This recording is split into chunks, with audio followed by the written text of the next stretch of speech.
ಈ ಒಂದು ಕಲಿಕಾ ಸಾಮಗ್ರಿಯ ಹೆಸರು ಬೋಧನಾ ಚಾರ್ಟ್. ಇದನ್ನು 3 ರಿಂದ 6 ವರ್ಷದ ಮಕ್ಕಳ ಕಲಿಕೆಗೆ ಬೋಧನಾ ಸಾಮಗ್ರಿಯಾಗಿ ಬಳಸುತ್ತೇವೆ. ಈ ಚಟುವಟಿಕೆ ಮಾಡಿಸುವ ವಿಧಾನ: ಮಕ್ಕಳನ್ನು ವೃತ್ತಾಕಾರದಲ್ಲಿ ಕೂರಿಸುವುದು, ಒಂದೊಂದೇ ಮಗುವನ್ನು ಕರೆದು ಬೆರಳಿನ ಮುಖಾಂತರ ಚಾರ್ಟ್ನ ಮೇಲೆ ಇರುವ ಅಕ್ಷರಗಳನ್ನು ಕ್ರಮಬದ್ಧವಾಗಿ ಹೇಳುವಂತೆ ಸೂಚಿಸುವುದು. ಹೀಗೆ ಎಲ್ಲ ಮಕ್ಕಳಿಗೂ ಇದೇ ರೀತಿ ಚಟುವಟಿಕೆಯನ್ನು ಮಾಡಿಸುವುದು. ಈ ಚಟುವಟಿಕೆಯನ್ನು ಮುಂದುವರೆದು ಇನ್ನಷ್ಟು ಕಠಿಣಗೊಳಿಸಲು ಕಾರ್ಯಕರ್ತೆ ಈ ಚಟುವಟಿಕೆಯನ್ನು ಯಾದೃಚ್ಛಿಕವಾಗಿ ಚಾರ್ಟ್ನಲ್ಲಿರುವ ಅಕ್ಷರಗಳನ್ನು ಹೇಳುವುದು, ಮಗುವು ಕಾರ್ಯಕರ್ತೆ ಹೇಳಿದ ಅಕ್ಷರಗಳನ್ನು ಗುರುತಿಸುವುದು, ಎಲ್ಲ ಮಕ್ಕಳಿಗೂ ಈ ಚಟುವಟಿಕೆಯನ್ನು ಮಾಡಲು ಅವಕಾಶ ನೀಡುವುದು.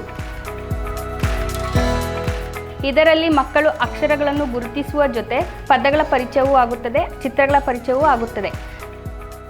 ಈ ಒಂದು ಚಿತ್ರಪಟಗಳ ಮೂಲಕ ಮಕ್ಕಳಲ್ಲಿ ಪದ ಸಂಪತ್ತನ್ನು ಹೆಚ್ಚಿಸಬಹುದು.